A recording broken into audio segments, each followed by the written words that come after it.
Gitafa Ali TV jimbaniriza akade kano mwasibye mutya muri mutya ngenda kubasaba musubscribing ate munyigene kale ba Gitafa Ali TV jimbana amawulire agaba gatambula okwetole gwanga Uganda olutalo wakati wa Gravity omutojo kati wa Buganda kosa nelili pazo nakologlo yabadde agenzeko mu lubiri okubanga yetondera katikiro n'okulaga obutale bumativu ku nnyimba ze zagamba anti katikiro wa Buganda anti yaganidde bwero okuba nti nezikolaki okuba nti neziddamu okubanga zikuba ku BBS TV Final akosa ne CBS FM bwetegeza mawulire aga training akadde kano lipazo munange asazeewo okubanga yenanika Gomesi ng'alaga nti okwambala Gomesi kuno alaga okwemulugunya eri Katikkiro okuba nti n'ennyimba ze yagambye nti zaabuwemu abasinga abagamba nti akayimba ka Lilipazo ak'enkudi nti kaabuwemu. Lilipazo ye kyawakanya kyagamba nti Katikkiro nti abaabimugambye nti tebamwagalisa. Jukira Katikkiro yavuddeyo mu wiiki eno n'akonfaminga n'alabula abakozi b'oku BBS Telefine akosa ne CBS obutaddamu kuba nnyimba za Gravity omutojo kosa ne Lilipazo n'ensonga nti ennyimba ezo tezeetaaga kubanga zikubibwa lw'ensonga nti zaabuwemu.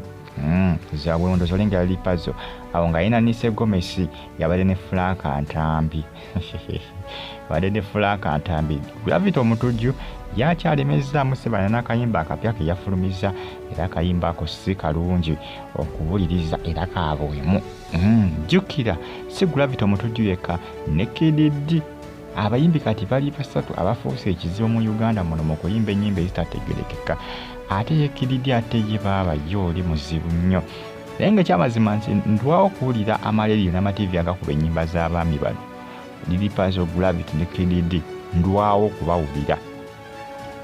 Ekyosinga nti teriyo lediyo neyinza okubanga ekolako abantu b'obuvunaanyizibwa abategeera obulungi ne bakuba ennyimba ezo eza Gravity omutojo ne Lilipazo ne KDD TV nga abantu abategeera oba lediyo nzisuulira nkolimba lwa Lilipazo olw'enkudi ku lediyo yonna nga balukuba era Katikkiro yatawandina bwereere kuba zino ennyimba intaneti yezitumbula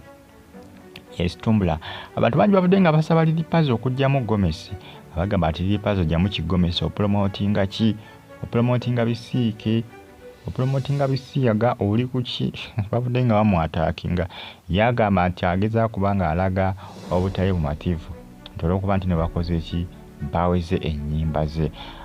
munaye ku lediyo munange ebitambula kadde kano ku mitimbagano eja social media nkwebaza goni ya subscribinga n'onyigane kale ne kugamba nti oli wakabijja okubanga kyewakola ba Gitafa Ali TV. Katikkiro yagamba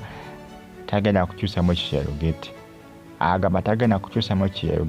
nti ennyimba za Lilipazo Gravity omutojo teziddamu kukubibwa ekinjawulo kiriwo Katikkiro kiyinza okubakosamu ba Lilipazo ne Gravity kubanga ennyimba zonna ze balina sigamba nti eziwemula teziwemula zonna naye kati Katikkiro yagambye tebaddamu kukubadde oluyimba wadde n'olumu kibategeera nti n'akayimba akalungi katugeze nga wiina tebagenda kakuba aka Gravity omutojo ku BBS oba CBS. Akayimba ka Lilipazo katugeze kayimba ki okusoma olwa akayimba ke bayita agenda ogule emmotoka aka Lilipazo akamutumbula tebagenda kuddamu bukubo bwonna teri kuddamu kuba kayimba single song from Gravity omutojo tebagenda kuddamu kaplayinga ku BBS oba kayimba ki tewali kayimba ke bagenda kuddamu kuba akati no kiba kibakosaamuko naye ng'ekyamazima Katikkiro ageza kubandooza abaleetera okubanga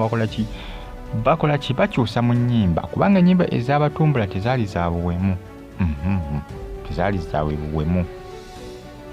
munange ebitambula kadde kano ku social media bamuguddeko olutalo Gravity omutojo yakoze kyayukutte bubi ayagala afulumya akayimba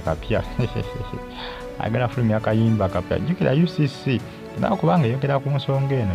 UNCC bavudde nga boogera ku nsonga eno bano UCC ejja kubasiba na busibize mbabulire ejja kuba fayini ekyenjawulo ekiriwo UCC sigamba nti ekwasaganya emitimbagano ennyimba zitambulira ku mitimbagano ku social media kwezitambulira mativi tebazikola kyobola UCC tebiyingiramu nnyo kubanga katugeze YouTube yayinza okuzisiimulayo ennyimba ezo ziteekeddwayo munange byebyo